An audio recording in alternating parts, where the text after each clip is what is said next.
வணக்கம், welcome to Lotus NEET biology Tamil YouTube channel. So நம்ம இன்றைக்கி பார்க்க போகிறது 10th சயின்ஸ் 100க்கு 100 மதிப்பெண் வாங்க ஆசையா அப்படின்ற ஒரு வீடியோ சீரீஸ் தான். இதுக்கு முன்னாடி ஒரு 3 days மட்டும் பார்த்தோம். அதுக்கப்புறம் நேரமின்மை காரணமாக வீடியோ போட முடியல. ஸோ இதுக்கப்புறம் வந்து பார்த்தீங்கன்னா நமக்கும் பப்ளிக் எக்ஸாம் கிட்ட நெருங்கிட்டு வந்துகிட்டே இருக்குது. ஸோ இப்போ இருந்து நம்ம ரெகுலராக வந்து பார்த்தீங்கன்னாக்கா டெய்லி ஒரு வீடியோஸ் பார்ப்போம். அந்த வீடியோவில் வந்து பார்த்தீங்கன்னாக்கா ஒரு லெசன் வந்து பண்ணாக்கா பயாலஜி பார்ட்டில் இருந்தும், ஒரு லெசன் வந்து பண்ணாக்கா ஃபிசிக்ஸ் பார்ட்டில் இருந்தும், ஒரு லெசன் வந்து பண்ணாக்கா கெமிஸ்ட்ரி பார்ட்டில் இருந்தும் நான் உங்களுக்கு வந்து வீடியோ போடுறேன். இதில் வந்து என்னெல்லாம் இருக்கும் அப்படின்னு பார்த்தீங்கன்னாக்கா ஃபஸ்ட்டு புக் பேக் கொஷின், அதில் எதெல்லாம் மோஸ்ட் இம்பார்ட்டன்ட் கொஷின் அதை சொல்லிவிடுவேன். பாசிபிள் கொஷின், அதுக்கடுத்தது வந்து பண்ணாக்கா interior question, interior 1 mark question. So இதுதான் இருக்கும். ஸோ இந்த வீடியோஸை நீங்கள் டெய்லி வந்து பண்ணால் எவ்வளோ நேரம் தேவைப்படும் அப்படின்னாக்கா இதில் இருக்கிற லெசன்ஸ் மேக்ஸிமம் நீங்கள் படித்து முடிச்சிருப்பீங்க. ஸோ இதை ரெகுலராக நீங்கள் ஃபாலோ பண்ணும்போது வந்து பண்ணாக்கா உங்களுக்கு ஈஸியாக வந்து பண்ணாக்கா சென்டம் வாங்கலாம். ஸோ இதில் படித்த கொஷின் தானே இருக்குது, நம்ம படிக்காமல் விட்டுடலாம் அப்படின்லாம் யோசிக்கக்கூடாது. ஸோ படித்த கொஷினாகவே இருந்தாலையும் அதை ஒரு முறை ரிவைஸ் பண்ணுறீங்க. நம்ம எத்தனை முறை நம்ம ரிப்பீட்டடாக ரிவைஸ் பண்ணுறோமோ அந்த அளவுக்கு நமக்கு வந்து பண்ணாக்கா மிஸ்டேக்ஸ் ரெடியூஸ் ஆகும். சரிங்களா? எதுக்காக நான் இம்பார்ட்டன்ட் கொஷின் அப்படின்னு ஒன்று சொல்கிறேன் அப்படின்னாக்கா, நம்ம சென்டம் வாங்கணும்னா மேக்ஸிமம் நம்பர் ஆஃப் கொஷின்ஸ் படிக்கணும். ஏன்னா வந்து பண்ணாக்கா ஏதோ 1 or 2 கொஷின்ஸ் வந்து பண்ணாக்கா இன்டீரியர்லேருந்து வரும். அதை எழுதுனா மட்டும் தான் நம்மளால் வந்து பண்ணாக்கா சென்டம் ஸ்கோர் பண்ண முடியும். அதனால் எதுக்காக இம்பார்ட்டன்ட் கொஷின் சொல்கிறோன்னா, அந்த இம்பார்ட்டன்ட் கொஷின் தான் மோஸ்ட் ஆஃப் த கொஷின்ஸ் வரும். அப்போ அந்த இம்பார்ட்டன்ட் கொஷினை நீங்கள் தரோவாக இருந்து அதில் மிஸ்டேக்ஸே இல்லாமல் இருந்தால் மட்டும்தான் நம்மளால் என்ன பண்ண முடியும், ஸ்கோர் பண்ண முடியும். ஸோ அதனால் ஞாபகம் வச்சுக்கோங்க. ஸோ இன்றைக்கான வீடியோக்குள்ளே போகலாம். வீடியோ போகிறதுக்கு முன்னாடி நான் போகிற வீடியோ பிடிச்சிருந்தால் மறக்காமல் சேனலை சப்ஸ்கிரைப் பண்ணுங்கள். பக்கத்தில் இருக்கிற பெல் பட்டனை ப்ரெஸ் பண்ணி ஆல்னு செட் பண்ணி வைங்க. அப்போ தான் நான் போகிற வீடியோ உங்களுக்கு உடனுக்குடன் கிடைக்கும். ஸோ வீடியோ பிடிச்சிருந்தால் மறக்காமல் உங்கள் ஃப்ரெண்ட்ஸுக்கும் ஷேர் பண்ணுங்கள். ஸோ இன்றைக்கான ஃபஸ்ட் கொஷின் பாருங்கள். இந்த ஃபஸ்ட் கொஷனில் what are the steps will you adopt for better waste management, என்னென்ன ஸ்டெப்ஸ் எல்லாம் வந்து பண்ணாக்கா அடாப்ட் பண்ணணும் அப்படின்னு கொடுத்துருக்காங்க. ஸோ இதுக்கு வந்து பண்ணாக்கா answer all of the above. So second question, soil erosion can be prevented by, soil எரோஷனை வந்து பண்ணாக்கா எப்படி ப்ரிவென்ட் பண்ணலாம் அப்படின்னா அஃபாரஸ்டேஷனாக நிறைய மரத்தை நடுறது மூலிமா சாயில் எரோஷனை ப்ரிவென்ட் பண்ணலாம். அடுத்து renewable source of energy, renewable source of energy எது அப்படின்னு பார்த்தீங்கன்னாக்கா, நம்ம எதை வந்து யூஸ் பண்ணிக்கிட்டே இருக்கிறோமோ யூஸ் பண்ணிக்கிட்டே இருந்தாலே அதை ஷார்ட் பீரியட் ஆஃப் டைமில் ரெனியூ ஆகுதோ கிரியேட் ஆகுதோ அதுதான் ரெனவபிள் சோர்ஸ் அப்படின்னு பேர். இங்கே கொடுத்துருக்கிற ஆப்ஷனில் ட்ரீஸ் வந்து பண்ணாக்கா ஒரு ரெனவபிள் சோர்ஸ் ஆஃப் எனர்ஜி. அடுத்து soil erosion is more where there is rainfall is high. So எந்த இடத்துல சாயில் எரோஷன் அதிகமாக இருக்குன்னா, எங்கே ரெயின்ஃபால் அதிகமாக இருக்கோ அந்த இடத்துல சாயில் எரோஷன் அதிகமாக இருக்கும். And inexhaustible resources is wind power. Inexhaustible, நம்ம யூஸ் பண்ண தீர்ந்து போகாத ரிசோர்ஸஸ் எது அப்படின்னு பார்த்தீங்கன்னா விண்ட் பவர் தான். அதே மாதிரி சோலார் எனர்ஜியும், ஆனால் எங்கள் ஆப்ஷனில் இருக்கிறதுல விண்ட் பவர் தான் வந்து நம்ம யூஸ் பண்ண தீர்ந்து போகாமல் நமக்கு கிடச்சிக்கிட்டே இருக்கும் வேஸ்ட் அமௌண்ட்டில். அடுத்து question number 6, common energy source in village is. Common energy source, வில்லேஜில் காமனாக இருக்கக்கூடிய எனர்ஜி சோர்ஸ் நம்ம எதை யூஸ் பண்ணுவோம் அப்படின்னு பார்த்தீங்கன்னாக்கா அந்த ஃபியூலாக வுட் அண்டு அனிமல் டங்க்கு தான் அதிகமாக யூஸ் பண்ணுவாங்க. முன்னாடியெல்லாம் வந்து பண்ணாக்கா சாணம் இந்த அதிகமாக யூஸ் பண்ணுவாங்க, வரட்டின்னு சொல்லுவோம். அதுக்கப்புறமா கட்டை அதுதான் அதிகமாக யூஸ் பண்ணுவாங்க. அடுத்து 7th one, greenhouse effect refers to warming of earth. Green ஹவுஸ்னால என்ன ஆகும்னாக்கா நம்மளுடைய எர்த் வந்து பண்ணாக்கா வார்ம் ஆகும், டெம்பரேச்சர் இன்க்ரீஸ் ஆகும். அடுத்து question number 8, a cheap conventional commercial inexhaustible source of energy is thermal energy. சீஃபாகவும் இருக்கும், கன்வென்ஷனல் பழங்காலத்தில் இருக்கும், கமர்ஷியலாகவும் இருக்கும், தீர்ந்து போகாததாகவும் இருக்கணும். எது அப்படின்னு பார்த்தீங்கன்னாக்கா தெர்மல் எனர்ஜி தான் வந்து பண்ணாக்கா இந்த மாதிரி இருக்கும். ஸோ இங்கே 8 1 mark கொடுத்துருக்கேன். நமக்கு வந்து பண்ணாக்கா டோட்டலாக வந்து சயின்ஸில் 75 mark தான் நம்ம எக்ஸாம் எழுத போகிறோம். அந்த 75 markல் 12 1 mark வந்து பண்ண வரும். அந்த 12 1 markல் நமக்கு வந்து பண்ணாக்கா 8 or 9 1 mark வந்து பண்ணாக்கா புக் பேக்லேருந்து வந்துடும்.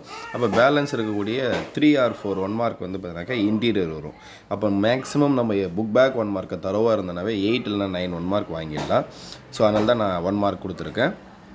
அதே மாதிரி கொஷின் நம்பர் 9 பாருங்கள். உங்களுக்கு மேட்ச் த ஃபாலோயிங் கொடுத்துருப்பேன். ஸோ நம்ம பப்ளிக் எக்ஸாமில் வந்து பண்ணாக்கா மேபி மொத்த லெசன்லேருந்து ஏதாவது ஒரு மேட்ச் த ஃபாலோயிங் கேட்கலாம். ஸோ ஈஸியாக நம்ம 2 mark வாங்கிடலாம். அதுக்காக தான் இங்கே மேட்ச் த ஃபாலோயிங் கொடுத்துருக்கேன். ஸோ இங்கே பாருங்கள், சாயில் எரோஷன் அதுக்கான ஆன்சர் வந்து ரிமூவல் ஆஃப் வெஜிடேஷன். பயோகேஸ் வந்து பண்ணாக்கா கார்பன் டை ஆக்சைடு, இது கரெக்டான ஆன்சர் தான் மேட்ச் பண்ணி கொடுத்துருக்கேன். நேச்சுரல் கேஸ் வந்து பண்ணாக்கா நான் renewable energy. Green house case வந்து பண்ணாக்கா ஆசிட் ரெயின். CFL பல்ப் வந்து பண்ணால் எனர்ஜி சேவிங். விண்ட் வந்து பண்ணாக்கா ரெனவபிள் எனர்ஜி. சாலிட் வேஸ்ட் வந்து பண்ணாக்கா lead and heavy metal. So அடுத்து கொஷின் நம்பர் 10 பாருங்கள். What will happen if trees are cut down? So trees எல்லாத்தையும் கட் பண்ணும்போது நமக்கு என்ன ப்ராப்ளம் வரும் அப்படின்னு கேட்டிருக்காங்க. So cutting down of trees gives rise to ecological problem. Trees அதிகமாக கட் பண்ணும்போது என்ன ஆகும்னா, ஒன்று ஹெவி ரெயின்ஃபால் இருக்கும், இல்லை ரெயின்ஃபாலே இல்லாமல் போயிடும். அப்போ ஹெவி ரெயின்ஃபால் இருந்தால் ஃப்ளட்டு வரும். ஸோ ரெயின்ஃபாலே இல்லைனாக்கா ட்ராட் வரும். அப்புறம் சாயில் எரேஷன், நிறைய மரத்தை கட் பண்ணுறது மூலிமா சாயில் எரேஷன் அதிகமாக நடக்கும். ஸோ இப்போ மரத்தெல்லாம் கட் பண்ணதால அந்த ஃபாரஸ்ட் வந்து கொஞ்சம் கொஞ்சமாக அழிஞ்சிட்டே வரும். லாஸ் ஆஃப் வைல்ட் லைஃப், அதனால் அங்கே இருக்கிற அனிமல்ஸ் எல்லாம் இறந்து போயிடும். Extinction of species, so species வந்து பண்ணாக்கா அழிஞ்சு போயிடும். எக்ஸ்டிங்ஷனாக அழிஞ்சு போகிறது. Imbalance of biogeochemical cycle, biogeochemical cycle வந்து பண்ணாக்கா இம்பேலன்ஸ்டாக இருக்கும். Alteration of climatic condition, climatic condition வந்து பண்ணாக்கா ஆல்ட்ரேஷன் ஆகிடும். ஸோ கரெக்டான டைமில் இந்த சம்மர் வின்டர் மாறி மாறி வராமல் இருக்கும். டெசர்டிஃபிகேஷன், ஸோ நிறைய ட்ரீஸை கட் பண்ணதுனால அந்த இடம் வந்து பண்ணாக்கா பாலைவனமாக மாறி போகலாம். ஸோ இவ்வளோ ப்ராப்ளம்ஸ் இருக்குது. அடுத்து what are the agents of soil erosion? இந்த கொஷின் நமக்கு ரிப்பீட்டடாக கேட்கக்கூடிய ஒரு important question. High velocity of wind, இதெல்லாம் வந்து பண்ணாக்கா சாயில் எரேஷனுக்கான ஏஜென்ட். எதனாலலாம் சாயில் எரேஷன் ஏற்படும், அதுதான் அங்கே question. So high velocity of wind, air current, flowing water, landslide, human ஆக்டிவிட்டீஸ்ன்னு சொல்லக்கூடிய டீஃபாரஸ்ட்ரேஷன், ஃபார்மிங், மைனிங், அது ஓவர் கிரேசிங் பை கேட்டல், இதெல்லாம் தான் வந்து பண்ணாக்கா ஏஜென்ட்ஸ் ஆஃப் சாயில் எரேஷன். அடுத்து why fossil fuels are to be conserved, நம்ம ஏன் ஃபாசில் ஃபியூலை கன்சர்வ் பண்ணணும் அப்படின்றது. The formation of these fossil fuels is very slow process and takes very long time of for renewal. So இந்த fossil fuel form ஆகிறது அப்படின்றது பார்த்திங்கன்னா very slow process. அதே மாதிரி இது ஃபார்ம் ஆகிறதுக்கு ரெனவல் ஆகிறதுக்கு வந்து பார்த்திங்கன்னா லாங் பீரியட் ஆஃப் டைம் எடுத்துக்கும். They are available in limited amount in நேச்சரில் ரொம்ப லிமிட்டட் அமௌண்ட்டில் தான் இருக்குது. Therefore, coal and petroleum reserves can get exhausted if we continue using them at a rapid rate. So கோலாக இருக்கட்டும் பெட்ரோலியமாக இருக்கட்டும், இது வந்து பண்ணாக்கா நம்ம கண்டினியூஸாக யூஸ் பண்ணும்போது அது வந்து பண்ணாக்கா சீக்கிரமாக தீர்ந்து போகலாம். தே மஸ்ட் பி கன்சர்வ்டு, அதனால் நம்ம அதை பாதுகாக்கணும். அடுத்து solar energy is renewable energy. How? It is said to be renewable since it is available in unlimited amount in nature. இது வந்து எனக்கு சோலார் எனர்ஜி அப்படின்றது ரெனவபிள் எனர்ஜி, நமக்கு யூஸ் பண்ண நமக்கு கிடச்சிக்கிட்டே இருக்கும். அதே மாதிரி வந்து பண்ணாக்கா நம்மளுடைய நேச்சுரலில் இது அன்லிமிட்டடாக இருந்துக்கிட்டே இருக்குது. It can be renewed over a short period of time and can be harvest continuously. இது ஷார்ட் பீரியட் ஆஃப் டைம்லேயே என்ன ஆகும், திரும்ப கிரியேட் ஆகிக்கும், நம்ம கண்டினியூஸாக எடுத்துக்கிட்டே இருக்கலாம். அடுத்த question number 14. How are e waste generated? E waste எப்படி வந்து பண்ணாக்கா ஜென்ரேட் ஆகுது? இ வேஸ்ட் வந்து எலக்ட்ரானிக் வேஸ்ட் அப்படின்னு சொல்லுவாங்க. So e-waste are generally called as electronic waste which include the spoil ஆனது, outdated டேட் முடிஞ்சு போனது, நான் repairable electrical and electronic device, இது ரிப்பேரே பண்ண முடியாது அப்படின்னு சொல்லக்கூடிய எலக்ட்ரிக்கல் அண்ட் எலக்ட்ரானிக் டிவைசஸ். இது எல்லாமே எங்கேருந்து கிரியேட் ஆகுதுன்னா நம்மளுடைய வீட்டில் இருந்தோ இல்லை இண்டஸ்ட்ரியில் இருந்தோ கிரியேட் ஆகுது. இதுக்கு தான் இ வேஸ்ட் அப்படின்னு பேர். அடுத்து what is the importance of rain water harvesting அப்படின்னா அட்வான்டேஜஸ் ஆஃப் ரெயின் வாட்டர் ஹார்வெஸ்டிங்னு கேட்கலாம். So overcome the rapid depletion of ground water level. So ground water level வந்து பண்ணாக்கா குறையாமல் அதை வந்து பண்ணாக்கா ஓவர் கம் பண்ணுறதுக்கு ஹெல்ப்ஃபுல்லாக இருக்கும். To meet the increase demand of water, எவ்வளோ வாட்டர் டிமாண்ட் இருந்தாலையும் அது எல்லாத்தையுமே வந்து பண்ணாக்கா ஃபில் பண்ணுறதுக்கு இது ஹெல்ப்ஃபுல்லாக இருக்கும். Reduce flood and soil erosion, flood அதிகமாகாமையோ சாயில் எரேஷன் அதிகமாகாமையோ தடுக்கும். Water stored in ground is not contaminated by human and animal waste. So கிரவுண்டில் வந்து பண்ணாக்கா அண்டர் கிரவுண்டில் ஸ்டோர் பண்ணும்போது வாட்ரு, ஸோ அதில் வந்து பண்ணால் ஹியூமன் வேஸ்ட்டும் அனிமல் வேஸ்ட்டும் மிக்ஸ் ஆகாமல் இருக்கும். ஸோ அதனால் அது ட்ரிங்கிங் பர்பஸ்க்கு யூஸ் ஆகும். இப்போ நம்ம ஊர்லலாம் கூட பார்த்திங்கன்னா, நம்ம ஊரில் எந்த ஊராக இருந்தாலும் சரி, நம்ம ஊருக்கு பக்கத்தில் ஒரு ஏரி இருக்குது அப்படின்னாக்கா அந்த ஏரியில் தண்ணி இருக்கும். அந்த ஏரி ஓரம் என்ன பண்ணுவோம்னா நியர்பையில் இருக்கக்கூடிய அந்த சிக்கன் சென்டர் இல்லை வந்து பண்ணாக்கா அந்த வேஸ்ட் எல்லாத்தையும் எடுத்துகிட்டு வந்து என்ன பண்ணுவாங்க, அந்த ஏரி ஓரமாக கொட்டிட்டு போயிடுவாங்க. அதனால் அந்த ஏரியில் இருக்கிற வாட்டர் வந்து பண்ணாக்கா பேட் வாட்டர் அதிகமாக இருக்கும். அதை ட்ரிங்கிங் பர்பஸ்க்கு யூஸ் பண்ண முடியாது. ஸோ கிரவுண்ட் வாட்டரில் ஸ்டோர் பண்ணி வைக்கும்போது அது வந்து அனிமல் வேஸ்ட்டும் ஹியூமன் வேஸ்ட்டும் அதில் மிக்ஸ் ஆகாமல் இருக்கும். அதனால் வந்து பண்ணாக்கா ட்ரிங்கிங் பர்பஸ்க்கு யூஸ் பண்ணலாம். அதுதான் அது கொஷின் நம்பர், அந்த பாயிண்ட் நம்பர் 4. அடுத்து இது 7 மார்க் கொஷின். ஸோ நமக்கு ரிப்பீட்டடாக கேட்கக்கூடிய ஒரு 7 mark question. How will you prevent soil erosion? Soil எரேஷனை எப்படி நம்ம ப்ரிவென்ட் பண்ணலாம் அப்படின்றது. Retain vegetation cover so that the soil is not exposed. So vegetation cover, வெஜிடேஷன்னா வந்து பண்ணாக்கா பிளான்ஸ். அப்போ பிளான்ஸோடைய நம்பர்ஸை இன்க்ரீஸ் பண்ணும்போது சாயில் வந்து பண்ணாக்கா எரோஷன் நடக்காது.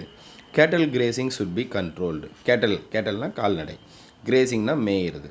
ஸோ அப்போ கேட்டல் கிரேசிங் ஷுட் பி கண்ட்ரோல்டு. என்னென்னா சின்ன சின்ன செடியாக இருக்கும்போது அங்கே மாடெல்லாம் இருந்தது, மாடு ஆடெல்லாம் இருந்ததுன்னா என்னாங்கன்னா அதை சாப்பிட்டா அந்த பிளான்ட் வந்து க்ரோ ஆகாது. ஸோ அப்போ நம்ம என்ன பண்ணணும்னா ஒரு குறிப்பிட்ட ஹைட் வளர்ந்ததுக்கு அப்புறமா தான் அந்த இதில் கேட்டல் கிரேசிங்கே வந்து பண்ணாக்கா அலோவ் பண்ணணும். ஸோ அதான் கேட்டல் கிரேசிங் ஷுட் பி கண்ட்ரோல்டு அப்படின்னு கொடுத்துருக்காங்க.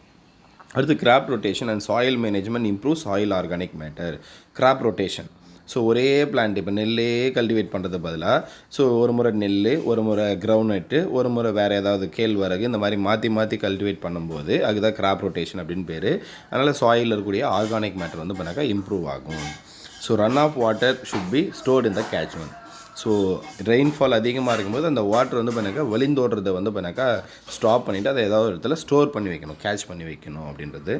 அடுத்து ரீஃபாரஸ்ட்ரேஷன், டெரஸிங் அண்டு கவுண்டர் ஃப்ளக்கிங். ஸோ ரீஃபாரஸ்ட்ரேஷன் அப்படின்னு சொல்லுவோம். அடுத்து ரீஃபாரஸ்ட்ரேஷன், காடுகளை உருவாக்குதல் அப்படின்னு சொல்லுவாங்க. ஸோ அது மூலிமா வந்து பண்ணாக்கா சாயில் எரோஷன் நடக்காது. அடுத்து டெரேசிங், மொட்டை மாடியில் வந்து பண்ணாக்கா இது பண்ணுறது. அடுத்தது வந்து பண்ணாக்கா கான்டோர் ஃப்ளக்கிங். ஸோ இது என்ன அப்படின்னு பார்த்தீங்கன்னாக்கா மலை உயரமான பகுதி அப்படிலாம் வந்து பண்ணாக்கா மலை சரிவான பகுதிகளில் வந்து என்ன பண்ணுவாங்கன்னா இருக்கிற இடத்துக்கு மாற்றி வந்து பண்ணாக்கா என்ன பண்ணுவாங்கன்னா சமப்படுத்தி இது பண்ணுவாங்க. அங்கே வந்து பண்ணாக்கா ஒரு ஃபுல்லாக ஒரு லேண்ட் வந்து ஒரே சமமாக இருக்காது, ஒரு சின்ன சின்ன செக்மெண்ட்டாக சமமாக இருக்கும். ஸோ அதுதான் வந்து பண்ணாக்கா கண்டோர் ஃப்ளக்கிங் அப்படின்னு பேர். Wind speed can be control by planting trees in the form of shelter belt. எங்கெல்லாம் வந்து பண்ணாக்கா விண்டோடைய ஸ்பீடு ஹெவியாக இருக்கும் அங்கெல்லாம் வந்து பண்ணாக்கா அதிகமான ட்ரீஸை நடுறது மூலிமா விண்டோடைய ஸ்பீடை கண்ட்ரோல் பண்ணலாம். அது மூலிமா சாயில் எரோஷன் நடக்காது. ஸோ இன்றைக்கி வந்து பண்ணாக்கா டே 4 பார்த்துருக்கோம். இதே மாதிரி டே 5 நாளைக்கு உங்களுக்கு வந்து பண்ணாக்கா பிஃபோர் 6 o'clock ஆர் 7 o'clock கொடுத்துருவேன். ஸோ எவ்ரிடே கொடுக்குற ஒர்க்கு எவ்ரிடே முடியுங்க. சரிங்களா? தேங்க்யூ.